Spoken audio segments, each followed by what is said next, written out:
شب برات منانا جائز ہے یا ناجائز؟ کیا شب برات منانا جائز ہے؟ کچھ لوگ اس دن کی فضیلت بیان کرتے ہیں اور کچھ لوگ کہتے ہیں کہ اس کی کوئی فضیلت نہیں ہے، یہ بدعت ہے، اس بارے میں رہنمائی فرما دیں۔ محمد فرقان کشمیر سے۔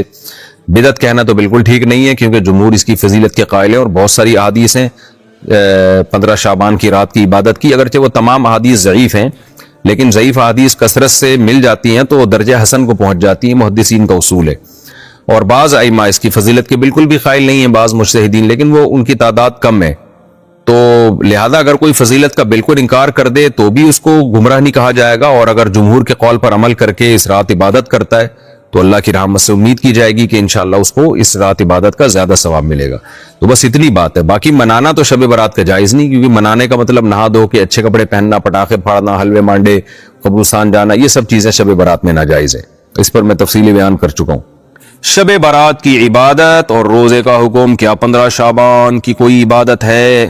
جو لوگ 15 شعبان کی رات اسپیشل جاگ کر عبادت کرتے ہیں اور روزے کا بھی اہتمام کرتے ہیں، کیا یہ حدیث سے ثابت ہے؟ ام انجم سیالکوٹ۔ 15 شعبان کا روزہ تو کسی صحیح حدیث سے ثابت نہیں ہے، اس لیے اس کو تو چھوڑ دینا چاہیے اس کو، اور کیونکہ ضعیف حدیث سے بہرحال کسی عمل کا ثبوت نہیں ہوتا۔ 15 شعبان کے روزے کے بارے میں جو حدیث ہے وہ ضعیف ہے، تو اس سے عمل ثابت نہیں ہوتا، اور باقی کوئی مخصوص عبادت نہیں ہے۔ اور 15 شعبان میں بہت اختلاف ہے علماء کا کہ یہ اس کی رات کی کوئی فضیلت ہے بھی یا نہیں، بہرحال جمہور اس کی فضیلت کے قائل ہیں، تو اگر کوئی اس کی فضیلت کی بنیاد پر عبادت کرنا چاہے تو عبادت کا کوئی مخصوص طریقہ نہیں ہے، جیسے چاہیں عبادت کریں، بلکہ مخصوص طریقہ ایجاد کر لینا یہ بدعت ہے۔ بدعت کسے کہتے ہیں؟ بدعت کی جامع تعریف کریں علی حیدر باجوہ سے۔ دیکھیے، بدعت کی جامع تعریف یہ ہے کہ ایسا کام جو ہمارے دین میں ثابت نہیں ہے اور اس کی نبی کے دور میں کوئی ضرورت بھی نہیں تھی، اس کام کو دین سمجھ کے کرنا۔ بعض دفعہ ایسا ہوتا ہے، لوگ کہہ رہے ہوتے ہیں کہ جی یہ مدرسے بھی تو نبی کے دور میں اس طرز پہ نہیں تھے، تو بھئی اس طرز پہ مدرسوں کی ضرورت بھی نہیں تھی۔ بعض لوگ کہہ رہے ہوتے ہیں تبلیغی جماعت بھی تو نبی کے دور میں نہیں تھی، تو تبلیغ تو تھی نا، تو تبلیغ کا کوئی مخصوص طریقہ شریعت نے متعین نہیں کیا، آپ جس طریقے سے چاہیں تبلیغ کریں، یوٹیوب کے ذریعے، فیس بک کے ذریعے، اور تبلیغی جماعت کے ذریعے، خانقاہ کے ذریعے۔ تو بعض جگہ ایسی ہیں جس میں شریعت نے ہمیں طریقوں میں آزاد چھوڑا ہے، تو ان کو اگر ہم کرتے ہیں تو سنت نہیں سمجھ کے کر رہے ہوتے اس خاص طریقے کو۔ تبلیغ تو سنت ہے، لیکن سہروزہ، چلہ، اس خاص طریقے کو کوئی بھی سنت نہیں کہتا، کیونکہ بدعتی لوگ جب بھی ان سے بات کی جائے نا، یہ اذان سے پہلے آپ یہ پڑھ رہے ہیں یہ بدعت ہے، تیجے کے بعد، میت کے 3 دن کے بعد آپ قرآن خوانی کر رہے ہیں یہ بدعت ہے، تو فوراً یہ کہتے ہیں پھر یہ مدارس بھی تو بدعت ہیں، یہ بھی تو نبی کے دور میں نہیں تھے۔ تو بھئی ان کو کوئی خاص طریقہ کو لوگ سنت نہیں سمجھتے، جبکہ میت پہ تو شریعت نے ہمیں بتایا ہے کیا کیا کرنا ہے، کیا کیا نہیں کرنا ہے۔ تبلیغ کا اسپیسیفک کوئی طریقہ شریعت نے متعین نہیں کیا، آپ کو آزاد چھوڑا ہے، اور تعلیم کا کوئی خاص طریقہ شریعت نے متعین نہیں کیا، آزاد چھوڑا ہے، جبکہ میت کے حکام تو شریعت نے بتائے ہیں ہمیں، تو ان سے ہٹنا نہیں ہے آپ نے۔ تو شریعت نے ہمیں بتا دیا کہ ثواب کیسے پہنچانا ہے، اس میں اجتماعی حیات پہ ثواب پہنچانا، یہ صحابہ سے ثابت نہیں ہے، اور اس کی ضرورت بھی تھی نبی کے دور میں ثواب کے، تو وہ لوگ بھی محتاج تھے، لیکن پھر بھی صحابہ نے نہیں کیا، ضرورت ہونے کے باوجود ایک کام نہیں کیا جا رہا، اس کا مطلب یہ ثابت نہیں ہے، یہ بدعت عمل ہے، دین سمجھ کے آپ اس کو کر رہے ہیں۔ بعض لوگ کہتے ہیں یہ جو سائنسی ترقی ہے اور یہ جو جہاز میں بیٹھنا یہ بھی بدعت ہے، نبی کے دور میں یہ نہیں تھا۔ تو بھائی جہاز میں کوئی دین کا حکم سمجھ کے تو نہیں بیٹھتا نا، کوئی سنت سمجھ کے، یہ تو ضرورت کی وجہ سے ہے۔ تو بدعت کا تعلق دین سے ہے، دینی رسومات کو، یعنی ایسی چیز جس کو ہم دین سمجھ کے کریں گے اور حالانکہ وہ نبی کے دور میں نبی سے ثابت نہیں ہے، تو وہ عمل ہمارا بدعت کہلائے گا۔ اس کی اور بہت ساری مثالیں ہیں، اس پر تو پورے علماء کے بیانات موجود ہیں، تو بہت زیادہ گہرائی میں جاؤں گا تو بات بہت لمبی ہو جائے گی۔ تو خلاصہ یہی ہے کہ نبی صلی اللہ علیہ وسلم کے دور میں ایک چیز کی ضرورت بھی تھی، اس کے باوجود نہیں کیا اس کو دین سمجھ کے، تو آج ہم اس کو دین سمجھ کے کیوں کریں؟ اتنی بات کافی ہے۔ دیکھیں، بدعتی سے جب آپ کراس کویشچن پوچھیں گے نا تو وہ پھنسے گا۔ اکثر بدعتی لوگ کہتے ہیں ہم اذان سے پہلے یعنی جو لوگ یہ صلاۃ والسلام پڑھتے ہیں وہ کہتے ہیں اس سے روکا کب گیا ہے؟ ان سے کہیں ٹھیک ہے، جب اذان ختم ہو رہی ہے نا لا الہ الا اللہ پہ، تو محمد رسول اللہ بھی پڑھ لو، اس سے کب روکا ہے محمد رسول اللہ پڑھنے سے؟ ظاہر اذان اللہ اکبر سے شروع ہوتی ہے، لا الہ الا اللہ پہ ختم ہوتی ہے، تو بس یہیں تک ہوگی، اس سے پیچھے آگے کچھ نہیں لگا سکتے آپ۔ تو اللہ تعالی ہم سب کو بدعتوں سے محفوظ رکھے۔ کفر و شرک سے توبہ کا طریقہ۔ انوشا صاحبہ انڈیا سے پوچھتی ہیں اگر کسی نے جانے انجانے میں کسی سے جانے انجانے میں کفر یا شرک ہو گیا تو کیا نماز روزہ وغیرہ سے تجدید ایمان ہو جاتا ہے؟ کفر سے توبہ کیا 2 رکعت نماز پڑھ کر ہی کرنی ہوگی؟ دیکھیں ہر بڑے سے بڑے گناہ کو اللہ تعالیٰ توبہ کے ذریعے معاف کر دیتے ہیں. ہاں یہ ضرور ہے کہ کچھ گناہ ایسے ہیں کہ جن میں توبہ کے علاوہ کفارہ بھی ہوتا ہے، کچھ گناہ ایسے ہیں جن میں توبہ کے علاوہ پھر جو گناہ ہوا ہے اس کی قضا بھی یعنی اس کی تلافی بھی ہوتی ہے. جیسے آپ نے قسم کھا کے توڑ دی تو گناہ ہوا، توبہ بھی کرنا پڑے گا، آپ کرنی پڑے گی اور کفارہ بھی. رمضان کا روزہ آپ نے توڑ دیا تو توبہ بھی کرنی پڑے گی آپ کو اور 60 روزوں کا کفارہ بھی دینا پڑے گا. تو اور کچھ یہ تو کفارے کی مثال آ گئی. کچھ گناہ ایسے ہیں کہ جن میں آپ کو اس کا یعنی تلافی بھی کرنی پڑتی ہے. مثال کے طور پر آپ نے کسی سے پیسے کھائے، غصب کیے، چوری کی آپ نے، تو صرف توبہ کافی نہیں ہے بلکہ اس کے پیسے لوٹانے پڑیں گے یا معاف کروانا پڑے گا. اور مالک نہیں مل رہا تو صدقہ کرنا پڑے گا اگر آپ کے پاس گنجائش ہے. نماز آپ نے جان کر قضا کر دی تو توبہ بھی کرنی پڑے گی اور قضا کر کے اس کی تلافی بھی کرنی پڑے گی.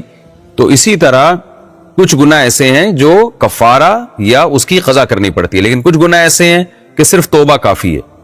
تو کفر خدا نخواستہ سرزد ہو گیا ہو تو آپ 2 رکعت پڑھ کے گڑ گڑا کے توبہ کریں.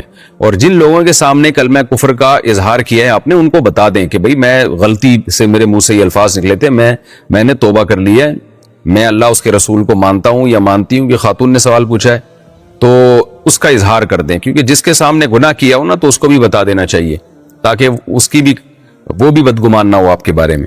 اور اگر واضح لفظوں میں کسی نے کفر کیا ہے تو پھر توبہ بھی کرے گا اور اس کفر کی وجہ سے کچھ شرعی احکام بھی مرتب ہوتے ہیں. وہ یہ کہ نکاح ٹوٹ جاتا ہے تو نکاح کی تجدید کرنی پڑے گی. حج جو کیا تھا وہ باطل ہو جاتا ہے، حج دوبارہ کرنا پڑے گا. یہ وہ کفر ہے جو بالکل واضح لفظوں میں صاف کفر ہو. ایسے وہمی بن کے بھی لوگ خامخواہ میں تجدید نکاح کر رہے ہوتے ہیں اور حج کے بارے میں پریشان ہوتے ہیں، تو وہمی نہ بنے. واضح 2 ٹوک لفظوں میں اگر کلمہ کفر ہوا ہے تو ایسا کوئی زبان سے جملہ نکلا ہو تو قریبی عالم مفتی سے پوچھ لینا چاہیے. لیکن منہ سے غلطی سے جو الفاظ نکل رہے ہوتے ہیں اللہ تعالیٰ اس پہ نہیں پکڑتا. اللہ تعالیٰ تو ان الفاظ پہ پکڑتے ہیں جو ہم جان بوجھ کے کہتے ہیں. بہرحال کفر کے بارے میں احتیاط کرنی چاہیے، بھولے سے بھی اور غلطی سے بھی ایسے الفاظ استعمال نہیں کرنے چاہیے، یعنی اپنے آپ کو کنٹرول میں رکھنا چاہیے. لیکن بہرحال غلطی سے اگر نکل جائیں تو وہ اللہ معاف کرنے والا ہے. حدیث میں ہے نا کہ پچھلی امتوں میں ایک شخص کی سواری گم گئی تھی. ایک مثال دی آپ نے کہ آپ نے ایک مثال دی صلی اللہ علیہ وسلم نے کہ کسی شخص کی سواری گم جائے اور سواری اس کو اچانک ملے تو وہ یہ کہتا ہے خوشی سے کہ اللہ تو میرا بندہ میں تیرا خدا. اب دیکھیں یہ بھی کلمہ کفر ہے نا، لیکن چونکہ خوشی میں بیچارے کی زبان لڑک گئی تو نبی نے اس عمل کو کفر نہیں قرار دیا. تو ایسے غلطی سے یا بھولے سے کوئی لفظ زبان سے نکل جائے تو پھر اللہ نہیں پکڑتے. نبی صلی اللہ علیہ وسلم نے فرمایا رفع عن امتی الخطأ والنسیان، میری امت سے خطا اور بھول کو اللہ نے اس کے گناہ کو معاف کر دیا. نامحرم کو سلام کرنا کیسا ہے؟ جویریہ صاحبہ کراچی سے پوچھتی ہیں کیا نامحرم کو سلام کرنا جائز ہے؟ اگر سسرال والے آپ کے سسرال میں شوہر کے کوئی بزرگ ہیں جیسے ماموں چچا وغیرہ تو کیا ان کو سلام کر سکتے ہیں جبکہ سسرال والے بھی اس پر زور دیتے ہوں؟ دیکھیے جو شوہر کے رشتہ داروں میں بزرگ ہیں چچا ماموں وغیرہ ان کو سلام کر لینا چاہیے، کوئی حرج نہیں ہے. ان کے احترام کا تقاضا ہے اور رشتہ بھی ہے ان سے. اور ویسے سسرال والے اگر زور دے رہے ہوں تو پھر تو ویسے بھی ضروری ہے، کیونکہ سسرال اور اسرائیل ایک ہی چیز کے 2 مختلف نام ہیں. سسرالی بھی بعض دفعہ اسرائیلیوں کی طرح ہوتے ہیں تو اس سے سسرال میں تعلقات بھی خراب ہو جاتے ہیں. پردے کی پابندی ہو لیکن سلام کرنے میں کوئی حرج نہیں ہے. عام نامحرم کے بارے میں حکم یہ ہے کہ اگر ان سے کبھی بات کرنی پڑ جائے کسی ضرورت سے تو پھر سلام سے بات شروع کرنی چاہیے. بلا وجہ گزرتے ہوئے کسی نامحرم کو جوان عورت کے لیے بلا وجہ سلام کرنا یہ بہرحال فتنے کا اندیشہ ہے، اس لیے اس کی اجازت نہیں دی جا سکتی. شیخ رضوان صاحب نے پوچھا ہے جی اگر کوئی شخص کسی دوسرے کو سلام بھیجے تو کیا اسے پہنچانا ضروری ہے؟ کیونکہ بعض لوگ گفتگو کے آخر میں رسمی طور پر بول دیتے ہیں کہ گھر والوں کو سلام کہہ دینا، اس کا کیا حکم ہے؟ دیکھیں جب کوئی آپ سے کہتا ہے نا فلاں کو میرا سلام پہنچا دینا، آپ کہتے ہیں اچھا، تو یہ وعدہ ہے. تو وعدے کا حکم یہی ہے کہ اس کو پورا کرنا ایک اخلاقی ذمہ داری ہے آپ کی. اگر آپ پورے نہیں کرتے تو ایک انتہائی غیر اخلاقی حرکت ہے. الا یہ کہ آپ کو کوئی عذر ہو، کوئی شرعی عذر ہے جس کی وجہ سے مثلا بھول گئے آپ، یا یہ کہ آپ کو حرج ہو رہا ہے کہ اتنے لوگوں کو سلام کا بول دیا کس کس کو پہنچاؤں گا میں. تو بہتر تو یہی ہے کہ جب بھی کوئی آپ سے کہے کہ فلاں فلاں کو میرا سلام کہہ دیے گا، تو آپ یوں کہہ دیا کریں ٹھیک ہے انشاءاللہ یاد رہا تو سلام پہنچا دوں گا میں. اور لیکن میرا خیال یہ ہے کہ عام طور پر نا یہ بعض دفعہ وعدے کی نیت نہیں ہوتی، کہنے والا بھی رسمی طور پہ کہہ رہا ہوتا ہے اور سننے والا بھی رسمی طور پہ. کہنے والے کو بھی پتا ہے کہ یہ پابند نہیں ہے اور سننے والے کو بھی پتا ہے کہ میں کوئی سلام پہنچانے کا پابند نہیں ہوں. تو یہ قرائن سے پتا چلے گا کہ یہ رسمی طور پر ایک دوسرے کو کہا جا رہا ہے یا سچی مچی کا کہا جا رہا ہے. تو آپ کا اگر خیال یہ ہے کہ سچی مچی کا کہا جا رہا ہے، بعض دفعہ انسان تاکید سے کہتا ہے یار فلاں آدمی سے ملاقات ہو تو میرا سلام پہنچا دینا، وہ مذاق میں نہیں کہہ رہا ہوتا، وہ سچی مچی میں کہہ رہا ہوتا ہے. تو ایسے موقع پہ اگر آپ نے حامی بھر لی تو پھر آپ پر شرعاً واجب ہے کہ آپ اس کو سلام پہنچائیں، کیونکہ وہ اطمینان کر کے بیٹھا ہے کہ میری طرف سے پہنچا دے گا تو اس کو خوشی ہوگی. تو ایسے موقع پہ یا تو حامی بھرے نہیں یا اس کو پھر پہنچائیں سلام، پھر آپ پر لازم ہے. لیکن اگر ہے وہی رسمی طور پر پتہ نہیں اتنے لوگوں کو لوگ ایک دوسرے کو کہہ رہے ہوتے ہیں ابھی دعاؤں میں یاد رکھنا، کہتے ہیں اچھا جی یاد رکھوں گا، تو اب بعض دفعہ بھول جاتا ہے آدمی. تو بہت سی چیزیں رسمی طور پر ہوتی ہیں وہ حقیقت نہیں ہوتی ان کی، اور بہت سی چیزیں سچی مچی میں ہوتی ہیں.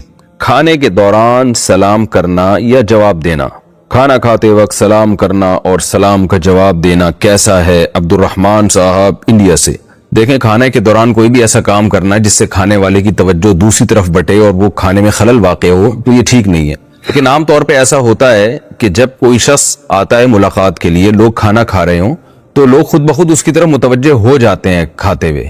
تو جب متوجہ ہو ہی گئے تو ایسے موقع پھر سلام کرنا یہ ٹھیک ہے، اور اگر کھانا کھانے والا آرام سے جواب دے سکتا ہے تو بھی ٹھیک ہے، تو اس میں کوئی حرج نہیں ہے، کیونکہ وہ بہرحال توجہ تو ہو ہی جاتی ہے. جب کوئی نو وارد آتا ہے نا تو توجہ ہو جاتی ہے. لیکن اگر وہ اپنی طرف لوگوں کو خام خواہ میں متوجہ کر رہا ہے تو یہ بالکل مناسب نہیں ہے، ناپسندیدہ عمل ہے. وہ آئے آرام سے کنارے پہ بیٹھ کے کھانا کھائے اور بعد میں لوگوں سے ہیلو ہائی کر لے. تو متوجہ لوگوں کو کرنا اپنی طرف یہ مناسب حرکت نہیں ہے.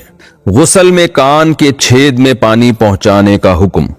عورتیں کانوں میں بالیاں پہننے کے لیے جو کان چھدواتی ہیں، اگر اس سوراخ میں پانی نہ جائے جو کہ کافی مشکل ہوتا ہے تو کیا غسل ہو جائے گا یا نہیں؟ بلقیس بانو انڈیا سے. اس سوراخ میں پانی پہنچانا لازم ہے، اگر اس میں پانی نہیں پہنچایا تو غسل نہیں ہوگا. تو اس کا طریقہ یہ ہے کہ اس بالی کو کان میں جو پڑی ہوئی ہے تھوڑا سا یوں پانی ڈالیں اور اس کو اچھی طرح ہلا دیں. 2-3 دفعہ ایسا کریں تو پانی اچھی طرح سے اندر پہنچ جاتا ہے. سجدہ تلاوت کی تعداد بہت زیادہ ہو تو کیسے ادا کریں؟ میں نے کئی دفعہ سجدے کی آیت پڑھی لیکن یہ سوچ کر چھوڑ دیا کہ بعد میں سجدہ کر لیں گے. اس طرح سوچتے سوچتے مجھ پر 100 سے زائد سجدے جمع ہو گئے. اب ان کو ادا کرنے کی کیا صورت ہوگی؟ اس بارے میں رہبری فرما دیں. سعد الرحمان صدیقی حیدر آباد انڈیا سے. 100 سجدے کرنا کیا مشکل کام ہے پوری زندگی میں. حیدر آباد صاحب سعد الرحمان صاحب، حیدرآباد میں شاید ایک سجدے پر پیسے لگتے ہوں، تو 100 سجدے کرنا تو بہت آسان ہے.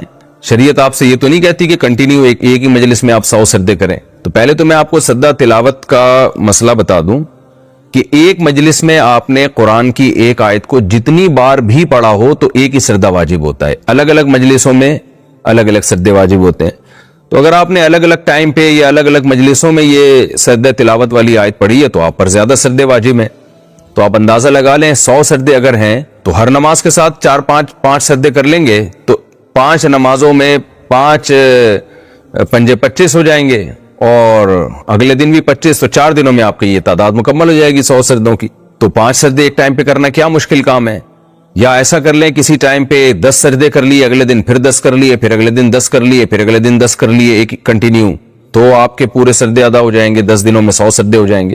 یہ بھی بہت مشکل لگ رہا ہے تو آپ 100 دنوں میں 100 کر لیں، روزانہ ایک سجدہ کر لیں، کوئی اتنا مسئلہ ہے نہیں ہے. اب آپ کا سجدہ مجھے نہیں پتا، ہو سکتا ہے انتہائی خشوع و خضوع کے ساتھ آپ سجدہ کرتے ہیں اللہ کے حضور کہ پھر اس کے بعد اٹھا ہی نہیں جاتا آپ سے، یا دوبارہ سجدہ مشکل ہو جاتا ہے، اتنا طویل سجدہ ہوتا ہے، پھر وہ آپ کا اللہ کا معاملہ ہے، وہ آپ بہتر جانتے ہیں. البتہ یہ ذہن میں رکھیں کہ مسجد میں جب آپ نماز سے فارغ ہوں تو اس کے سنتوں کے بعد فوراً سجدہ نہ کریں، کیونکہ فقہا نے اس عمل کو مکروہ لکھا ہے. وجہ اس کی یہ ہے کہ لوگوں میں ہم نے بھی دیکھا اس کا بعض لوگوں میں رواج ہو رہا ہے کہ وہ مسجد میں جب فرض نماز پڑھتے ہیں، سنتیں پڑھتے ہیں، تو اس کے بعد ایک سجدہ کرتے ہیں. تو یہ چونکہ دین کا حصہ نہ بن جائے، بعد میں لوگ اس کو سنت نہ سمجھنا شروع کر دیں، کیونکہ ہم نے دیکھا ہے ایک وقت میں لوگ اس کے بہت زیادہ کرنا شروع ہو گئے تھے، تو اس کو نماز کا حصہ یا لوگ اس کو سنتوں کا حصہ نہ سمجھنا شروع کر دیں. تو اس لیے ناپسندیدہ ہے کہ سنتوں کے بعد یہ کام نہ کریں. تو ویسے آپ یعنی ایسے ٹائم پہ کر لیں جب اس کو لوگ اس کا نماز کا حصہ نہ سمجھیں. جیسے آپ وقت سے تھوڑا پہلے مسجد چلے جائیں اذان کے بعد آپ 10 سجدے کر لیں, صحیح ہے نا, تو 5 نمازوں میں 50 سجدے ہو جائیں گے, تو بہت آرام سے یہ ممکن ہے. لیکن مسجد کے اندر سنتوں کے بعد یعنی فرض سے اور سنتوں سے فارغ ہونے کے بعد سجدہ نہ کیا جائے تو یہ بہتر ہے. گھر میں کر لیں جتنے چاہیں. کیا کٹاکٹ کھانا جائز ہے؟ کٹاکٹ میں اگر کپورے بھی ڈل رہے ہیں نا تو وہ جائز نہیں ہے. اس کی دلیل کیا ہے؟ وہ یحرم علیہم الخبائث, اللہ تعالیٰ نے ہم پہ خبیث چیزوں کو, گندی چیزوں کو حرام کیا ہے. بعض لوگ کہتے ہیں کہ کپورے کا کہاں لکھا ہے کہ ناجائز ہے. بھئی آیت عام ہے, ایسے تو بہت ساری چیزیں ہیں جن کے بارے میں کہیں نہیں لکھا, لیکن گندگی کی وجہ سے ہم ان سے ایوائڈ کرتے ہیں. مثال کے طور پر منی ہے, بہت سے ائمہ کے نزدیک منی پاک ہے لیکن کھانا حرام ہے, حالانکہ کہیں نہیں لکھا کہ کھانا حرام ہے. اس لیے حرام ہے بھائی خبائث میں داخل ہے, گندی چیز ہے, تو ہمارے نزدیک تو وہ ویسے ہی ناپاک ہی ہے, ناپاک ہونے کی وجہ سے حرام ہے. لیکن جن ائمہ کے نزدیک پاک ہے, کھانا ان کے نزدیک بھی حرام ہے. حالانکہ وہاں بھی سوال ہوگا کہ آپ نے کیسے کہہ دیا. وہ یہی جواب دیتے ہیں بھائی خبائث میں داخل ہے, قرآن میں آتا ہے خبیث چیزیں حرام ہیں, تو یہ خبیث نہیں تو اور کیا ہے پھر یہ. اسی طرح آپ سمندر کی مخلوق میں دیکھ لیں, بہت سی مخلوق, مگرمچھ ہے, کچھوا ہے, کہاں لکھا ہوا ہے کہ یہ حرام ہے, لیکن ظاہر ہے خبائث میں داخل ہے. تو اسی طرح کٹاکٹ جو ہے, وہ جو کپورے ہوتے ہیں نا, وہ گندگی کا یعنی یوں سمجھیں کہ اس میں ہر وقت گندگی ہی رہتی ہے. جیسے اسی طرح جو نر جانور کی پیشاب گاہ ہے, وہ بھی ہر وقت اس سے وہ ہے ہی پیشاب کے لیے. تو ایسی چیز جو انسان کے وقار کے اور انسان کے مرتبے کے خلاف ہے تو وہ شرعاً جائز نہیں ہے.